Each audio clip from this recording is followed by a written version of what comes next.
ભગવાન અનેક પ્રકારની લીલા કરશે. તામસ, રાજસ, સાત્વિક. ભક્તો અનેક પ્રકારના છે. શ્રી મહાપ્રભુજી આજ્ઞા કરે છે કે જીવ પોતાનો સ્વભાવ બદલી શકતો નથી. સ્વભાવ સન્નથા ભાવો ન વૈ શક્ય કથંચન અતસ્ત્રિવિધ જીવેશુ ત્રિવિધા ભગવત કૃતિ.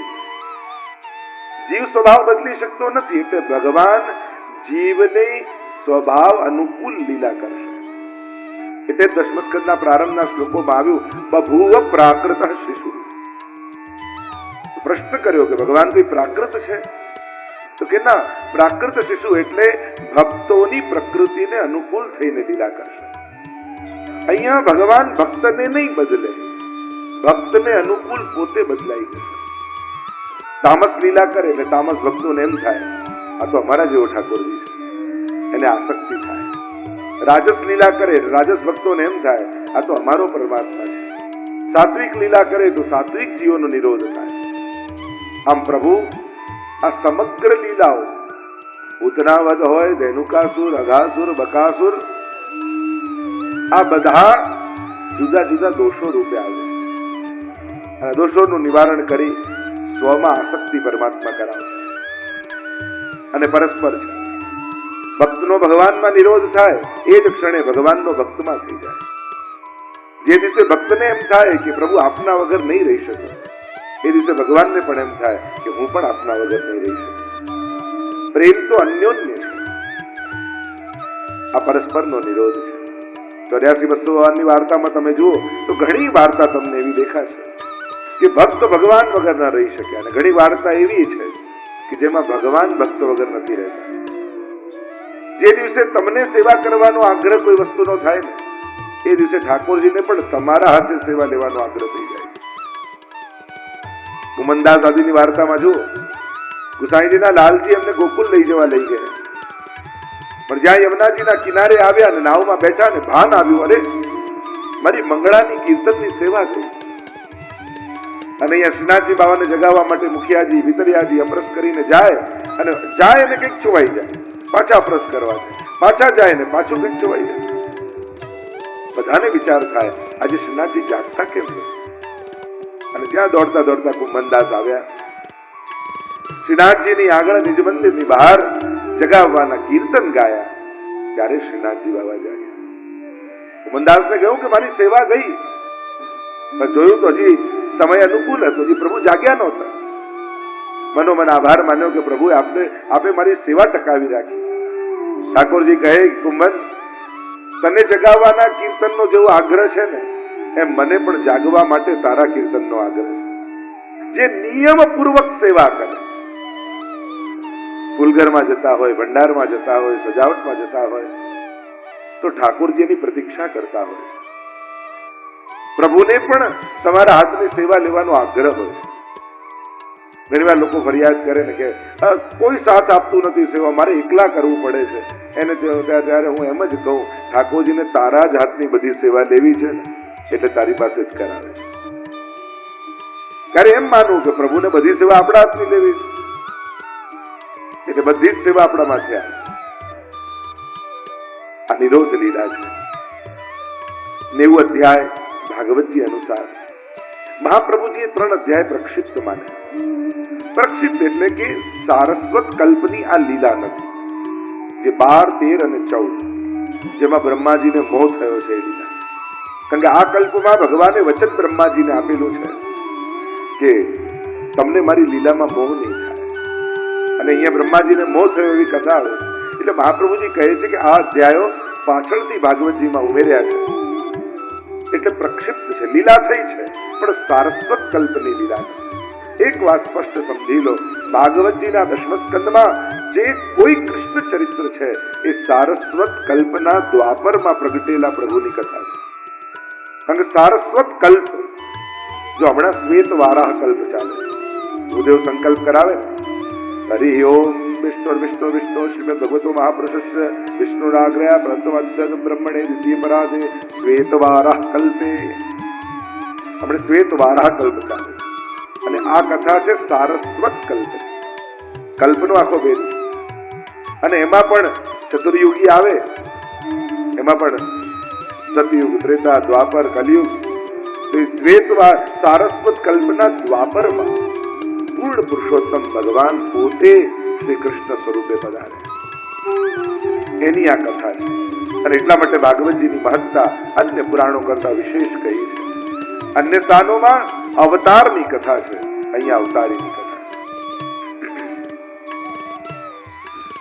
3 અધ્યાય કાઢ્યા, 87 અધ્યાય જે તમે મંગલાચરણમાં બોલો છો. ચતુર્ભિશ્ચ ચતુર્ભિશ્ચ ચતુર્ભિશ્ચ ત્રિવિશ તથા ષડભી વિરાજતે યવસો પંચધાર દૈવમ. આ સુબોધનીજીની કારિકા છે. તમે જે મંગલાચરણમાં બોલો છો, પ્રકરણ વિભાગ બતાવ્યા છે મહાપ્રભુજી. ચતુર્ભિશ્ચ એટલે 4, ચતુર્ભિશ્ચ 4, ચતુર્ભિશ્ચ ચતુર્ભિશ્ચ ત્રિવિશ તથા ષડભી વિરાજતે 4 4 3 6, આમ 5 પ્રકાર. ચતુર્ભિશ્ચ ચતુર્ભિશ્ચ ચતુર્ભિશ્ચ ત્રિવિશ તથા, અને આમ 5 પ્રકારે મારા હૃદયમાં આવે. ષડભી પંચધા હૃદય, આમ 5 પ્રકારે આપ મારા હૃદયમાં બિરાજો. આખો પ્રકરણ વિભાગ હમણાં એનો વિસ્તાર નથી કરતો. અને કુલ ટોટલ કરો એટલે 87 અધ્યાય થાય. અને 3 અધ્યાય પ્રક્ષિપ્તના ઉમેરો તો 90 અધ્યાય થઈ જાય. પ્રવેશ કરીએ કથામાં.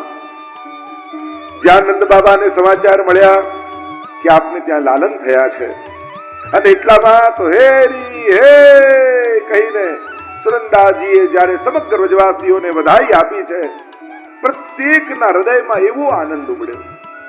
18 શ્લોકમાં આનંદ મહોત્સવનું વર્ણન છે. ભાગવતજીના 18,000 શ્લોકોનો આનંદ 18 શ્લોકમાં વર્ણિત છે. અદ્ભુત રીતે વર્ણન કર્યું છે ભાગવતજીમાં. પ્રત્યેક વ્રજવાસીને એમ થયું જાણે અમારા ઘરે ઠાકોરજી પ્રગટ થયા. આપણે ત્યાં અનેક ઉત્સવો બનાવવા, નિત્ય ઉત્સવ, નૈમિતિક ઉત્સવ, પાર્વણિક ઉત્સવ, પાટોત્સવ, મહામહોત્સવ. મહાપ્રભુજી ઉત્સવની વ્યાખ્યા કરે છે, ઉત્સવો નામ મનસઃ સર્વ વિસ્માર કાલાદ. મનમાં જાગેલો એવો આહલાદ જે સર્વ લૌકિકને વિસ્મૃતિ કરાવી દે, એનું નામ ઉત્સવ. ઉત્સવ મનાવે ત્યારે જ કહેવાય જ્યારે આપણે દેહગેનું ભાન ભૂલી જઈએ અને એ આનંદમાં મગ્ન બની જઈએ. અનેક પ્રકારના ઉત્સવો આપણે ત્યાં વર્ણિત કર્યા છે. આનંદ મહોત્સવની કથા છે. એવો આનંદ વ્યાપ્યો, દરેક વ્રજવાસીઓને એમ થયું જાણે અમારા ઘરે પ્રભુ પ્રગટ થઈ ગયા. અને એટલે જ તો આમ ઉછાળવામાં આવે, લૂંટાવવામાં આવે. ઘણા લોકો કે ને આમ હાથમાં આપી દેતા હોય તો સારું નહીં, આમ ઉછાળો છો કે? કારણ કે આ અવતાર જ એવો છે. આ કૃપા વાંટનારો અવતાર નથી, આ કૃપા લૂંટાવનારો અવતાર છે. અને વાંટો તો વાંટનારા પર છે કે કોને કેટલું આપવું, લૂંટાવો તો લૂંટનારા પર છે કે કેટલું લૂંટી લે. દરેક વ્રજવાસીને એવો આનંદ થયો જાણે અમારા ઘરે પ્રભુ પ્રગટ થયા. અને જ્યારે આનંદ પ્રગટે ને ત્યારે આપવાની ઈચ્છા થાય, દુઃખ આવે તો લેવાની ઈચ્છા થાય. દરેકના હૃદયમાં આનંદ ઉમડ્યો ને બધાને વાંટવાની ઈચ્છા થઈ. આજે વ્રજમાં, ગોકુલમાં બધા આપનારા હતા, લેનારું કોઈ ન રહે. કે આ મન જેનાથી વિષયો ભોગવે છે એનાથી જ ભગવાનનો અનુભવ કરવાનો માર્ગ મહાપ્રભુજી આપણને આપે. શબ્દ, સ્પર્શ, રૂપ, રસ અને ગંધ, આ પંચતન્માત્ર મન આ 5 દ્વારા વિષયોનો અનુભવ કરે છે. મહાપ્રભુજી એવો રસ્તો બતાવ્યો, તને શબ્દ ગમે છે તું પ્રભુના ગુણગાન કર, તને રૂપ ગમે છે તું પ્રભુના દર્શન કર, તને સ્પર્શ ગમે છે તું પ્રભુના ચરણ સ્પર્શ કર, તને ગંધ ગમે છે ઠાકોરજીની પ્રસાદી માલાની સુગંધ છે. શબ્દ, સ્પર્શ, રૂપ, રસ, તને રસ ગમે છે, રોજ ઠાકોરજીને નિત્ય નવીન સામગ્રી ભોગ ધર અને મહાપ્રસાદ કર. આપણા માટે રોજ રસોઈ બનાવતા હોઈએ, પણ ઠાકોરજીનો અન્નકૂટ હોય ને ત્યારે જ્યારે સખડી બનાવો ને એનો જે સ્વાદ આવે ને એ રોજ પોતાના માટે બનાવ્યું ને એના જેવું ક્યારે ના આવે. પ્રભુ માટે જ્યારે પણ કરો છો ત્યારે સહજ એ ઉત્તમ હોય.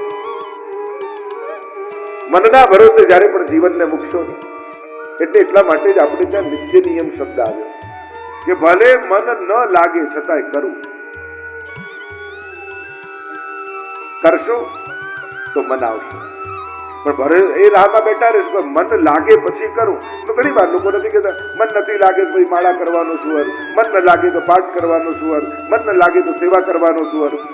અરે મન નથી લાગતું એટલે તો માળા છે, મન નથી લાગતું એટલે તો પાઠ છે. કે એ નિમિત્તે મન ભગવાનમાં જાય એટલે રોંગ લોજિક નહીં આપો, ખોટો લોજિક નહીં આપો કે મન નથી લાગતું એટલે મૂકી દો. કરો તો મન લાગશે. અને એટલા માટે મન નથી લાગતું એટલે છોડી નહીં દેવું. કરશો ને તો ઠાકોરજી કૃપા કરી તમારા મનને ખેંચશે. પ્રભુ જ ભાવનું દાન કરશે એટલે અભાવે પણ કરો. મહાપ્રભુજી એટલે કે ભક્ત દ્રોહે ભક્ત્યા ભાવે ભક્તેચ્છા અતિક્રમે કૃતે અશક્યવા સુશક્યવા સર્વથા શરણમ. ભક્ત દ્રોહે ભક્ત્યા અભાવે ભક્તિના અભાવમાં પણ શરણ છોડતા નહીં. મનમાં જરાય સેવા કરવાનો ઉત્સાહ ન હોય, પાઠ કરવાની ઈચ્છા ન હોય, છતાંય ઠાકોરજી પાસે જઈને બેસો તો એટલે જ આપણે ત્યાં આજ્ઞા હોય. ઈચ્છા પ્રમાણે સેવા નથી થતી, આજ્ઞા પ્રમાણે થાય. ઈચ્છા પ્રમાણે કરો ને તો રોજ એમ થાય આજે 56 ભોગ જરૂર, કાલે એમ થાય કે અઠવાડિયું રજા પાડું સારું. મનનું તો આવું જ છે. પણ આજ્ઞા પ્રમાણે કરવાનો અર્થ ભલે મન નથી લાગતું પણ વલ્લભની આજ્ઞા છે એટલે મારે કરવાનું. એ આજ્ઞા આપણું બંધન નથી, આપણા ભાવની સુરક્ષા છે. અમુક જગ્યાએ બંધાવવું એ બંધન રૂપ નથી હોતું, એ સુરક્ષા રૂપ હોય, એ સિક્યોરિટી રૂપ હોય. નાનકડી કુમળી વેળ ઉગી હોય ને લાકડીમાં બાંધી દો, કોઈને એમ થાય કે હમણાં તો ઉગીને આને બાંધી દીધી, પણ એ લાકડી એનું બંધન નથી, એના વિકાસનો આધાર છે. એ લાકડીના ટેકે એ વેલનો વિકાસ થશે, યોગ્ય દિશાએ થશે. એમ મારો પ્રશ્ન તમને એ છે, તમારી શ્રદ્ધાની વેલને તમે કઈ લાકડીએ બાંધી? કોઈ દર્શનના નિયમ નહીં, કોઈ પાઠના નિયમ નહીં, કોઈ સેવાના નિયમ નહીં, કોઈ સામગ્રીના નિયમ નહીં, કોઈ મંત્ર જાપના નિયમ નહીં. કોઈ લાકડી તમારી શ્રદ્ધાના વેલ માટે ખરી? અમારો પ્રશ્ન તમારા માટે. તમે જ ઉત્તર તમારો ગોતજો કે મારા જીવનમાં શ્રદ્ધાની વેલના વિકાસ માટે મેં કઈ લાકડી રોકી છે, કયો નિયમ લીધો છે. પ્રાય આપણે બધા નિયમને બંધન રૂપે જોઈએ છે. બંધન નથી, આ વિકાસના આધાર છે, આ શ્રદ્ધાના આધાર છે. અને શ્રદ્ધાનો આધાર માની એમ વિચાર કરો કે મેં નિયમ લીધો યમનાષ્ટક કરવાનો, હવે હું બંધાઈ ગયો, રોજ કરવું પડશે. સુરક્ષા રૂપે જો રોજ હું એક યમનાષ્ટક કરું છું ને, અને એક યમનાષ્ટક કરવામાં માંડ મને 5 મિનિટ લાગે છે, પણ એ 5 મિનિટ યમનાષ્ટક કરું ને તો 24 કલાક યમુનાજી મારી રક્ષા કરે. એક માળા ફેરવવામાં મને 2 મિનિટ 5 મિનિટ લાગે, પણ એક અષ્ટાક્ષરની માળા કરું ને 24 કલાક ઠાકોરજી મારી રક્ષા કરે. સુરક્ષા રૂપે જ્યારે તમે ભગવત નામને સ્વીકારશો ત્યારે તમને કરવાનો કંટાળો નહીં આવે, કરીને સુરક્ષા લાગશે કે હા આજે મેં યમનાષ્ટક કર્યું છે, મારું કોઈ બગાડી શકે નહીં. આજે મેં ભગવત નામ માળા ફેરવી છે, મારું કોઈ અહિત કરી શકે નહીં. આ રીતે સ્વીકાર કરો ભગવત નામને, ભગવત ભક્તિને, ભગવત ભજનને, ભગવત સેવાને. આ મારી સુરક્ષા છે. અડધો કલાક ઠાકોરજીની સેવા કરું છું અને એમને પ્રસન્ન કરું છું ને, અને એ રાજી થાય છે ને તો મારા ઉપર આખી દુનિયાના આશીર્વાદ મને મળી જાય. મારું કોઈ અહિત નથી કરી શકતું, મારા દુર્ભાગ્યો મારા ઘરમાં પ્રવેશી શકતા નથી, કારણ હું નિત્ય પ્રભુની સન્મુખતા રાખું. જે પ્રભુની સન્મુખતા રાખે ને દુર્ભાગ્યો એના ઘરમાં પ્રવેશી નાખે. અને એટલા માટે સુરક્ષા રૂપે તમારી ભક્તિને સ્વીકારો, તમારા નામ, તમારા ભજન, તમારા નિયમને અપનાવો તો કરવાનો કંટાળો નહીં આવે, કરીને સુરક્ષિત મહેસૂસ કરશો. ઉલટાનું નહીં કર્યું હોય ત્યારે તમને એમ લાગશે આજે યમનાષ્ટક થયા નથી, ક્યાંક મારું મન વિપરીત દિશામાં ન જતું. કારણ કે આજે મને બચાવનારું કોણ? રોજ તો એ ભગવત નામ મારી રક્ષા કરતું, આજે થયું નથી, આજે મારી રક્ષા કોણ કરશે? આ ભાવ થશે, કરીને સુરક્ષા લાગશે. અને એટલા માટે બાળકોને પણ શીખવાડો, ત્યારે એમ જ કહો તું આટલું કર, ઠાકોર જઈ રક્ષા કરશે, તારી મનોકામના પૂર્ણ કરશે. ભગવત ધામમાં એ તાકાત છે. કહ્યું કે ગોપોના ભરોસે ગોકુલને છોડીને આવ્યા, એમાં કઈક ઉત્પાત થશે એવો ડર બને છે. મનના ભરોસે મૂક્યું. અને એટલા માટે મન તો એવા ઘોડા જેવું છે કે લગામ તમારા હાથમાં હોય તમે ઈચ્છો ત્યાં ઘોડો જાય, લગામ છૂટી જાય તો ઘોડો લઈ જાય ત્યાં તમારે જવું પડે. અત્યાર સુધી મન દોડાવે ત્યાં દોડી. મનની લગામ હાથમાં રાખો. આ મન જે આનંદ આપી શકે છે અને મન એ જ પતનમાં પણ લઈ જઈ શકે છે. મન એવ મનુષ્યાણામ કારણમ બંધ મોક્ષયોઃ. શાસ્ત્રએ કહ્યું મન જ બંધન અને મુક્તિનું કારણ છે. જો તાળાની ચાવી એક જ હોય, એનાથી જ ખુલે ને એનાથી જ બંધ થાય. મહત્વનું એ છે કે ફેરવો છો કઈ બાજુ. મન પણ એવું જ છે. મનને શેના માટે તમે ઉપયોગ કરો છો, એ તો એની ચંચળતા કેટલી કામ. અહીંયા બેઠા બેઠા 2 મિનિટમાં નાથદ્વારામાં દર્શન કરીને પાછું આવી જાય. અહીંયા બેઠા બેઠા ગિરિરાજજીના દર્શન કરીને આવી જાય. ન ટિકિટ કપાવવી પડે ને ક્યાં દોડાદોડી કરવી પડે. આ મનનો ફાયદો છે. એટલે ચંચળતા ખરાબ નથી જો દિશા સાચી હોય તો. બાકી હેલ્ધી મનનું લક્ષણ જ છે કે જે ચંચળ હોય. મનની વ્યાખ્યા શાસ્ત્રએ કરી સંકલ્પ વિકલ્પાત્મક મન. જે સંકલ્પ ને વિકલ્પ કરે એનું નામ મન.